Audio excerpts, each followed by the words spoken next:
بے انصافی، حق تلفی اور جبر کے راج میں، دیسی اور خود غرضی کے اندھیر نگر میں، جہاں انتشار عام ہے، نفرت و اشتعال بے لگام ہے، جمہور کو دبا کر قبضہ جما کر عوام کو جہاں زخمایا جاتا ہے، مایوسی کی آگ کو سرے عام بھڑکایا جاتا ہے، امیدوں کے ان ملبوں کو، ٹوٹے ہوئے خوابوں کو، سوکھے ہوئے پھولوں کو، ان اب نارمل رویوں کو لکھتا ہوں میں پاگل خانہ۔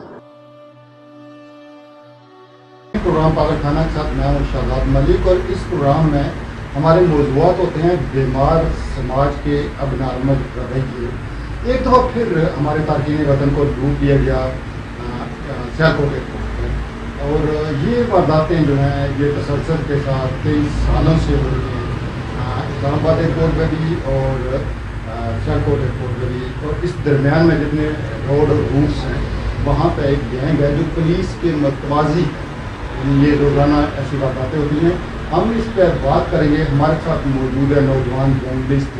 آصف اقبال صاحب جو کرائم کی رپورٹنگ کرتے ہیں، حالات حضرات پہ بڑی گہری نظر ہوتی ہے، کرنٹ افیئر پہ وہ ان کی بڑی مہارت ہے، اور ہمارے ساتھ ایکسپرٹ ہیں جناب راجہ اسکندر صاحب جو ان معاملات کو کئی دہائیوں سے دیکھ رہے ہیں، اور ہم ان سے جانیں گے کہ یہ مقدر ہے ہمارا فیصلہ، کب تک ہم یہ سزائیں بھگتے رہیں گے۔ بسم اللہ الرحمن الرحیم۔ فلسفہ آپ کا شکریہ، وہ اہم موضوع ہے جس پہ آپ بات کریں۔ اس سے پہلے بھی ایک مرتبہ ہم نے کشمیر کے حوالے سے بات کی کہ ایئرپورٹ پہ ان کے ساتھ ہمیشہ رہتی ہوتی ہے، لیکن یہ ریسنٹلی پرسوں کا واقعہ ہے کہ بنگالہ کا ایک شہری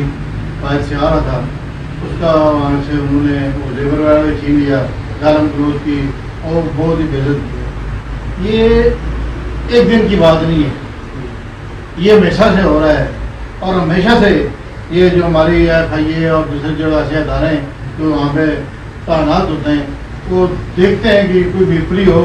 اور ہماری سادگی جو ہے اس کو بھونک جاتے ہیں، اور پھر وہ بکسے وغیرہ کھول کے چیک کرتے ہیں۔ کوئی اگر کوئی سگریٹ کا پیکٹ ایک غلطی سے اگر کسی نے لے لیا اپنے پینے کے لیے، اس کو بھی بڑی سزا ہوتی ہے کہ اسے اب یعنی کہ جہاز میں بیٹھنے نہیں دیا کہ تم سمگلنگ کر رہے ہو۔ اس طرح کی بے شمار وارداتیں ہیں، اور اس طرح کے اور بے شمار معاملات ہیں۔ اس کا تذکرہ کروں تو مجھے بڑا یعنی کہ شرمندگی ہوتی ہے کہ ہم جس ملک کے ساتھ بحیثیت مسلمان لا الہ الا اللہ محمد رسول اللہ کی بنیاد پہ پاکستان کے ساتھ علاقے پاکستان کے خواہاں تھے، اور اس کے ساتھ کشمیری نہیں ایک پہلے جو ہے نا علاقے پاکستان کی بات، اور نام بھی پاکستان کا جو ہے کشمیری رکھا ہے۔ پھر ہمارے یہ جذبات اور اس کو جو جس طریقے سے کچلا جاتا ہے، جس طرح ہمارے لوگوں کے ساتھ اس طرح کی بدتمیزیاں کی جاتی ہیں، اور یعنی کہ اگر کوئی بات ہو تو پھر تو بات بنتی ہے، لیکن ہے کہ کوئی نہ کوئی ایسا لہم ایکسکیوز کر کے وہ ہمارے لوگوں کو متاثر کرتے ہیں۔ میں آپ کی باتیں بڑی جذباتی ہیں کہ جن لوگوں کو سچا پیار ہے وطن سے، یہ تک کہانی بیان کرتے ہوئے بھی وہ راجہ اسکندر صاحب کی طرح بڑے جذباتی ہو جاتے ہیں۔ آصف اقبال آپ ایک بڑے کمپیٹنٹ جرنلسٹ ہیں، یہ واقعات ان کی کوئی فیکٹ اینڈ فگر آپ کے پاس ہے؟ حالیہ سالوں میں یہ وارداتیں کتنی تعداد میں ہوئی ہیں اور کیا کوئی پکڑا گیا؟ ملک صاحب بہت شکریہ، پاگل خانہ میں آج شروع کر رہے ہیں۔ ایک اہم موضوع ہے ایئرپورٹ کے حوالے سے، اور کشمیری اس پر کافی بار مہم بھی چلی کہ کشمیر کا ایئرپورٹ ہونا بہت ضروری ہے۔ اس کی ضرورت کیوں محسوس ہوئی ہے؟ سب سے بڑا سوال یہ ہے کہ اس کی ضرورت کیوں محسوس ہو رہی ہے کہ آئے روز کشمیری ہی لوٹ رہے ہیں، چاہے اسلام آباد ایئرپورٹ ہو، لاہور ہو، اور یہ جو معاملہ سیالکوٹ ایئرپورٹ پر ہوا ہے، پہلے یہ سیالکوٹ جو ایئرپورٹ ہے یہاں پر معاملات بہت کم ہوتے تھے کشمیر کے ساتھ، لیکن بدقسمتی سے یہ ایئرپورٹ بھی کشمیریوں کے ساتھ زیادتی کر رہا ہے، اور تھوڑا سا بھی ایکسٹرا اگر سامان ہو تو ان سے وہ لے لیا جاتا ہے، اور وہ سامان کدھر جاتا ہے کچھ اس کا پتہ نہیں ہے۔ اگر اسلام آباد ایئرپورٹ کی بات کریں تو سینکڑوں واقعات دہلی کی بنیاد پر ہو رہی ہے، کیونکہ ہمارے جو اوورسیز ہے زیادہ تر تعداد میرپور، ڈڈیال، اسلام گاڑ اور یہ جو مہلکہ ایریا ہے یہاں سے ہے۔ تو میں اس پہ یہی کہوں گا کہ کشمیریوں کو ان کا یہ ایئرپورٹ ہونا بہت ضروری ہے۔ اس کی اصل ضرورت صرف اس وجہ سے بنی کہ جو پاکستان میں جو وہاں پر ایئرپورٹ پر لوگ کام کر رہے ہیں وہ کشمیری کو دونوں ہاتھوں سے لوٹ رہے ہیں، چاہے سامان زیادہ ہو یا ان کے ساتھ ڈکیتیاں کی جا رہی ہیں، ان کے بیگ سے سامان نکال لیا جاتا ہے۔ ایسے واقعات بھی رپورٹ ہوئے کہ لوگ جب گھر پہنچے تو دیکھے کہ ان کے بیگ میں سامان بھی موجود نہیں ہے، جو قیمتی چیزیں وہ چوری ہو چکی ہیں۔ کم و بیش 5 لاکھ لوگ جو ہیں وہ بالکل بھی ہیں کہ برطانیہ اور باقی یورپ کے ممالک میں اسکندر صاحب ان کو ایئرپورٹ کے اندر ہی ان کے ساتھ ڈاکہ زنی ہوتی ہے، اگر بچ جائیں تو پھر تھانہ رباط کے حدود میں یا پھر آگے منگلہ کے حدود میں کوئی نہ کوئی ان کا پیچھا کر رہا ہوتا ہے اور بچے خوف کے مارے یہاں پہنچتے ہیں۔ آپ کو انتظامیہ کو کیا ایڈوائز کریں؟ میں ایک بات جو ہے نا وہ بڑے پرزور یعنی کہ نظامت کے ساتھ کہنا چاہتا ہوں کہ آئے دن راستے میں جو ہے کسٹم کا کام کھڑے ہوتے ہیں، کسٹم کا کام کھڑے ہوتے ہیں اور بعض تو ڈکیت ہوتے ہیں اور جو اصل ہوتے ہیں وہ بھی لوگوں کی طرح پریشان کرتے ہیں۔ ان کا کیا حق بنتا ہے کہ ایک بندہ انگلینڈ سے آ رہا ہے، دبئی سے آ رہا ہے، ایک بیگ اس کا بیگیج ہے وہ ہمیں چیک ہو گیا ہے، چیک ہونے کے بعد وہ آ گیا ہے، ایئرپورٹ نے چیک کلیئر کر دیا۔ ان کے پاس کون سی اتھارٹی ہوتی ہے کہ لوگوں کو پریشان کرتے ہیں؟ بعض کا تو ان لوگوں کو انہوں نے اریسٹ کر لیا، سامان ضبط کر لیا۔ اس طرح کی وارداتیں جو کرتے ہیں میں سمجھتا ہوں کہ ہم لوگ جو کشمیری ہیں، میں کہتا ہوں کہ ہمارا تعلق میر پور سے ہے، ہم نے بہت بڑی قربانی دی ہے، اپنے آباء و اجداد کی قبروں کو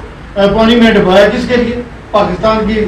سرزمین اور شادابی کے لیے، اور اس کا سلسلہ ہمیں یہ ملتا ہے کہ ہم لوگ جو ہے جدھر بھی جائیں ہمارے لیے آگے کانٹے بچھائے ہوتے ہیں، اور یہ کام ارباب اقتدار بھی اس بارے میں نہیں سوچتے ہیں۔ یہ یعنی کشمیر کے علاوہ گل خان، کاریاں اور گجرات کے جو رہتے ہیں ان کے ساتھ بھی یہ وارداتیں ہوتی ہیں۔ اصل اقبال، آپ آئی جی پنجاب، چیف منسٹر پنجاب اور ہمارے جو وزیر داخلہ محسن تقوی صاحب، ان کو کیا کہیں گے کہ یہ دیر نگری کب تک رہنی چاہیے؟ میں تو کہتا ہوں یہ ختم ہونا چاہیے، جہاں پر جو ہمارے افسران ہیں یا ہمارے مختلف ان سے منسلک لوگ ہیں، ٹھیک ہے، میں ان کو یہی کہوں گا کہ کشمیری جو ہے وہ ہمیشہ پاکستان کے لیے ہی سوچتے ہیں اور اپنا اربوں خربوں روپے زر معاملہ پاکستان کو بیچتے ہیں اور وہی لوٹ رہے ہوتے ہیں اور یہ نفرتیں پھیلا رہے ہیں، یہ محبتیں نہیں ہیں۔ اگر ہمارا ایک پاکستانی کشمیری جو اوورسیز ہے وہ اگر اپنے علاقے میں آتا ہے، اپنے ملک میں آتا ہے، وہ اپنی محبت لے کے آتا ہے، لیکن جب یہاں ان کو اس طرح عناصر مل جاتے ہیں مختلف اداروں کی وردیاں پہنے ہوئے تو یقیناً ان کے دلوں میں نفرت پیدا ہوتی ہے، محبت پیدا نہیں ہوتی۔ ایک میں بات سوال کے کرنا چاہتا ہوں وہ یہ ہے، ایک چیز اکثر دیکھنے میں آتی ہے کہ آپ کو پتہ ہے کہ کس طرح ٹریفک کی یہ صورتحال ہے، بعض اوقات لوگ ایئرپورٹ پہنچنے میں تھوڑی سی تاخیر ہو جاتی ہے، اگر انہوں نے 1 گھنٹہ ٹائم دیا تو 10-15 بندہ لیٹ بھی ہو جائے تو کم از کم انہیں اس بات کو تھوڑا سا دھیان دینا چاہیے۔ لیکن یہ ہمارا جو نظام ہے ٹکٹنگ کا اور یہ جتنی ایئر لائنس ہیں انہوں نے بھی لوٹنے کا ایک جو بندوبست کر رکھا ہے۔ ایک بندہ پہلے سے ٹکٹ خرید کے رکھتا ہے، وہ کہتے ہیں جی آپ جہاز پہ نہیں جا سکتے اسی لیے کہ آپ لیٹ ہو گئے۔ لیٹ کیا ہے؟ اگر 50 منٹ رہ گئے ہیں، 1 گھنٹہ رہ گیا تو کون سے اس میں لیٹ ہونے کی بات ہے کہ جہاز جو ہے وہ فلائی ہو گیا یا اس کی پیکج ہو گیا، حالانکہ وہ وہاں پہ بیگی جو ہے تل رہے ہوتے ہیں۔ بات یہ ہے جی کہ کوئی نہ کوئی طریقہ جو ہے نا اس پاکستان کے اندر، اس ملک کے پاکستان کے اندر لوگوں نے لوٹنے کا بنا رکھا ہے۔ کم از کم شرم کرو کسی بات کی،